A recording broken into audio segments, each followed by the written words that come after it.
Today, we are going to talk about systemic lupus erythematosus, SLE. SLE hits women 4 to 12 times more often than men. The estrogen connection is real, and we will get to that on the next slide. What you also need to know is who is most affected beyond gender. African American, Hispanic, Asian, and Native American populations carry a significantly higher disease burden.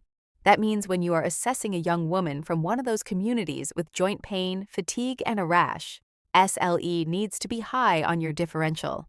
Health equity is a clinical issue here, not just a social one. These patients are more likely to be diagnosed late and more likely to develop severe disease. SLE does not have one cause. It has 3 intersecting triggers. Genetic predisposition. Multiple genes are involved, but most cases are sporadic, not directly inherited. Hormonal. Estrogen appears to fuel the autoimmune response, which explains the massive gender gap and why flares often worsen during pregnancy, around menstruation, or with estrogen-containing contraceptives. Environmental. UV light is the most clinically important. It directly triggers flares, but also smoking, certain medications, viral infections, stress, silica dust, pregnancy itself, and surgery. On the right, 4 SLE classifications. Systemic is the full-blown multi-organ form. Discoid is limited to the skin. Subacute cutaneous is in between.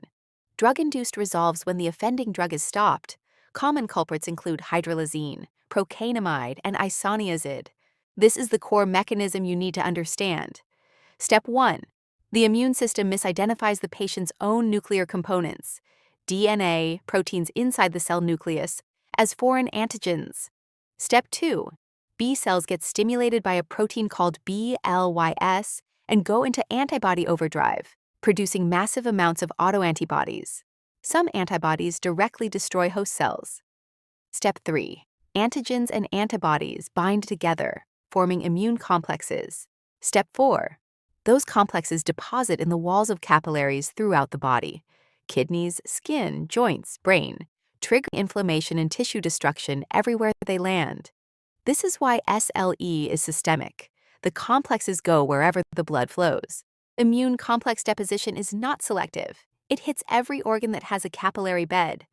Skin is involved in up to 85% of patients. Musculoskeletal involvement, joint pain and swelling affects over 90%. Cardiac complications include pericarditis, myocarditis, hypertension, arrhythmias, and valvular disease. Renal deposition causes lupus nephritis, one of the most serious and potentially fatal complications.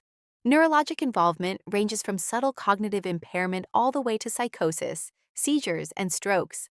And underlying all of it, fever and fatigue that fluctuates with disease activity.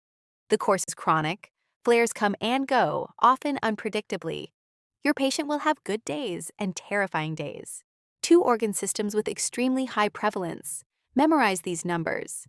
Skin at 85%, the butterfly rash, malar rash crossing both cheeks and the bridge of the nose, is the hallmark. But also watch for discoid rash, which causes permanent scarring and pigment changes. Oral ulcers that are often painless and missed unless you look. Alopecia from inflammatory scalp involvement. And Raynaud's phenomenon. Vasospasm of the fingers and toes turning them white, then blue, then red in response to cold or stress. Musculoskeletal at over 90%. Symmetric joint involvement with visible swelling, tenderness, and pronounced morning stiffness. Unlike RA, SLE joint disease rarely causes the same destructive erosions, but the pain and functional impairment are very real. 3 organ panels, all of them life-threatening if missed. Kidneys. Lupus nephritis is caused by direct immune complex deposition in the glomeruli. It is silent early. Your clinical mandate is routine screening with serum creatinine and urinalysis at every visit. Do not wait for symptoms. Proteinuria and rising creatinine are your early warnings. Heart. Pericarditis is the most common cardiac complication. Listen for a pericardial friction rub, but also monitor for myocarditis, hypertension, arrhythmias, and valvular disease. SLE accelerates cardiovascular disease dramatically. Neurology. The range is enormous. from mild cognitive fog and depression to frank psychosis, seizures, and strokes. Any new neurologic or psychiatric symptom in a lupus patient requires immediate evaluation. 4 assessment quadrants for every SLE encounter. Inspect skin and mucosa, active rashes, pigment changes, alopecia, oral ulcers. Look in the mouth at every visit. These ulcers are commonly missed. Listen cardiopulmonary, pericardial friction rub, abnormal breath sounds, signs of pleural effusion, dullness to percussion, and decreased breath sounds at the bases. Palpate joints, swelling, tenderness, warmth, symmetric involvement. Document carefully because changes from baseline signal flare activity. Assess neurologic and psychiatric status, mental status, behavioral changes, depression screening, psychosis, or seizure history. Exam trap. Neuropsychiatric lupus gets labeled as anxiety or depression, and the underlying SLE activity goes unrecognized. If the mental status has changed in a lupus patient, that is a flare until proven otherwise. ANA, anti-nuclear antibody, is positive in over 95% of SLE patients. High sensitivity, lower specificity. A negative ANA essentially rules out SLE. A positive ANA does not confirm it. It can be positive in RA, Sjogren's, thyroid disease, and even some healthy individuals. Anti-dsDNA and anti-DNA antibodies are highly specific for SLE. A positive result directly points to active SLE and correlates with disease activity, especially lupus nephritis. Anti-SM antibodies are highly specific and used as a definitive confirmatory marker. CBC reveals the systemic toll, anemia from chronic disease or hemolysis, thrombocytopenia from antibody destruction of platelets, leukocytosis during infection or flare, or leukopenia, which is actually characteristic of SLE itself. Know which direction each cell line goes. 4 pillars, all serving one goal: patient quality of life. Prevent organ damage. Halt the pathophysiology cascade before irreversible tissue destruction occurs, especially in the kidneys and brain. Minimize flares. Identify and neutralize environmental triggers. UV exposure, stress, and medication non-adherence are the big 3. Reduce disability. Actively manage pain, fatigue, and cognitive function so your patient can work, care for themselves, and participate in their life. Avoid therapy complications. This is the 4th pillar, and it is just as important as treating the disease. The drugs used to treat SLE are powerful and dangerous. Immunosuppression means infection risk. Steroids mean bone loss and metabolic syndrome, and some biologics carry their own serious adverse effect profiles. Balancing efficacy against harm is an ongoing clinical challenge. 4 escalating levels. Severity drives the choice. Level 1 for mild disease, NSAIDs for pain and inflammation, hydroxychloroquine for skin involvement, joint disease, and mild systemic features. Hydroxychloroquine also has a protective effect against flares and is considered standard of care for nearly all SLE patients. Level 2, corticosteroids, topical for skin, oral for moderate disease, IV pulse therapy for severe flares. Major risk is osteoporosis and fractures with long-term use. Start bone protection early. Level 3, immunosuppressants for serious organ involvement, cyclophosphamide for severe lupus nephritis, azathioprine and mycophenolate for maintenance. Critical exam fact: all immunosuppressants in this category are contraindicated in pregnancy. Level 4, the precision tier. Belimumab targets BLYS directly, interrupting the B-cell overdrive that drives the whole cascade. Rituximab depletes B cells. These are for refractory disease. 4 zones of nursing management, all orbiting patient well-being. Zone 1, symptom management. Profound fatigue is the most common complaint and often the most disabling. Address it directly with pacing strategies, sleep hygiene, and activity modification. Impaired skin integrity from rashes and oral ulcers requires consistent assessment and comfort measures. Zone 2, psychosocial support. SLE fundamentally changes a patient's body and identity. Hair loss, facial rashes, unpredictable flares, and fertility concerns create significant psychological burden. Navigate altered body image actively. Refer to support groups. Peer connection is therapeutically meaningful for chronic illness. Zone 3, multi-organ vigilance, ongoing screening for silent renal, cardiac, and CNS involvement at every encounter. Zone 4, knowledge deficit. Reinforce medication adherence constantly, educate on self-management triggers, and monitor for signs of infection. These patients are immunosuppressed. Think of this slide as the lifestyle prescription you write at every encounter. UV defense. Stringent sun and UV protection is non-negotiable. UV light directly triggers immune activation and flares. Broad-spectrum SPF 30 or higher protective clothing. Avoid peak sun hours.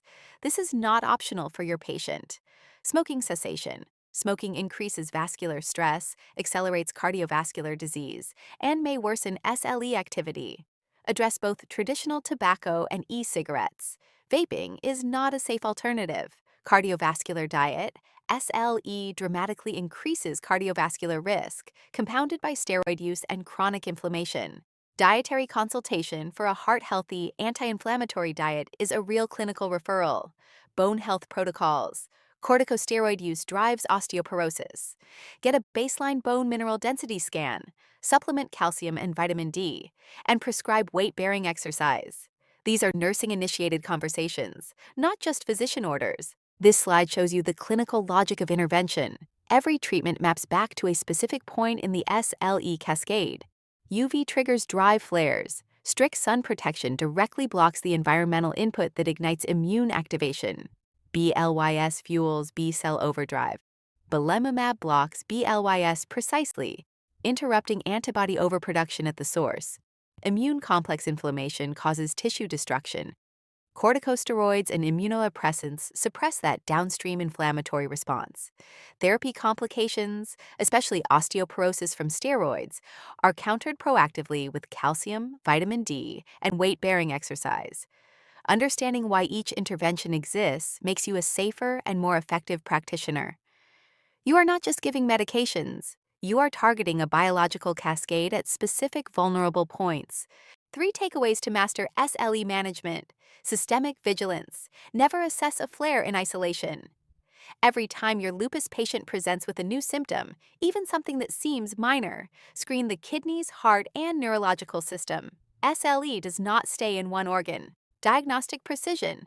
ANA is your screening tool, but it is not diagnostic alone. Anti-dsDNA and anti-SM are your specific confirmatory markers. Use them to distinguish SLE from the other autoimmune conditions that can look identical on initial presentation. Holistic partnership. Pharmacology alone is not enough. Lifestyle modifications, sun protection, smoking cessation, cardiovascular diet, bone health are clinical interventions with real impact on disease trajectory.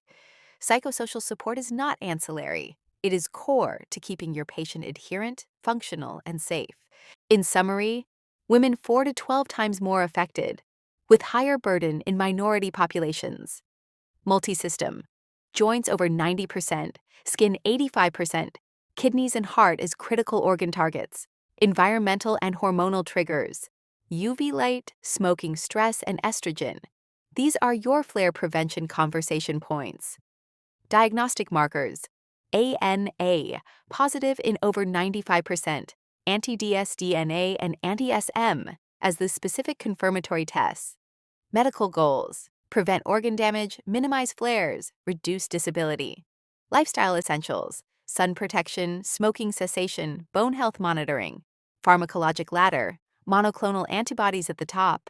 Hydroxychloroquine is the foundational drug for nearly every patient. Immunosuppressants for serious organ involvement. SLE is a lifelong disease. Your nursing relationship with these patients spans years of education, monitoring, advocacy, and support.